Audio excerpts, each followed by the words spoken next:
बिंदुक गलत काम करता रहा, गलत काम करके चोरी कर कर लाया, चंचूला को दिया, चंचूला ने खाया, वो धन की गति ऐसी हुई। आपको फिर कहा गया जैसा खाया अन्न वैसा हो गया मन। मन जो बदला है वो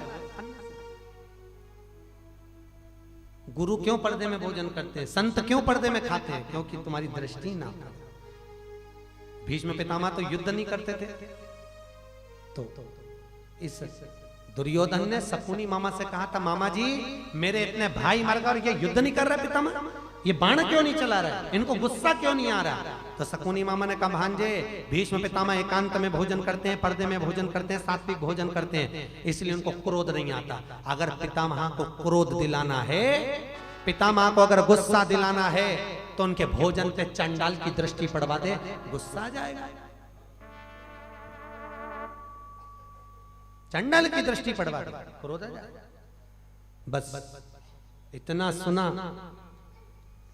और मन में सोच लिया, मामा अगर पितामह के भोजन पर चांडाल की दृष्टि पड़ेगी तो क्या क्रोध आ जाएगा? हाँ क्रोध आ जाएगा, दे दृष्टि।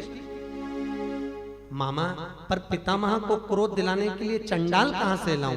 तो इतने में शकुनी मामा ने कह दिया, भांजे तू चंडाल से कम है क्या?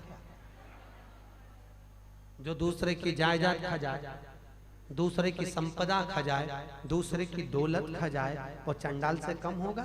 तू चंडाल से कम है, तू अपनी दृष्टि दे दे। इतने में दुर्योधन ने कहा, मामा जी तुम मुझे चंडाल कह रहे हो, तुम मुझे चंडाल कह रहे हो? मामा ने कहा, चंडाल नहीं कह रहा हूं, मैं तो प्रैक्टिकल करने की बात करता हूं, थोड़ा सा करके देख ले, क्रोध आ जाए तो समझ जाना, नहीं आए तो समझ जाना। भीष्म पितामह भोजन कर रहे थे और दुर्योधन ने जाके दृष्टि दे दी और भीष्म पितामह को क्रोध आ गया कि कल का सूर्यास्त होते हुए अर्जुन नहीं देख पाएगा।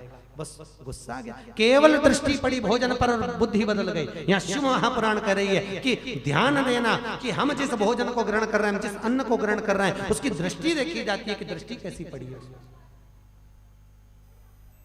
भोजन दृष्टि। आज चंचूला ने जो बिंदु लेकर आ रहा है वो भाग ग्रहण कर रहा है, चंचूला वो भाग पाती है, बुद्धि बदल जाती है, बुद्धि गई। इसीलिए शास्त्रों में कई बार जगह पर वर्णन किया गया, विनाश काले विपरीत बुद्धि। बुद्धि बदली क्यों? भाग से, भोजन से बुद्धि बदल गई।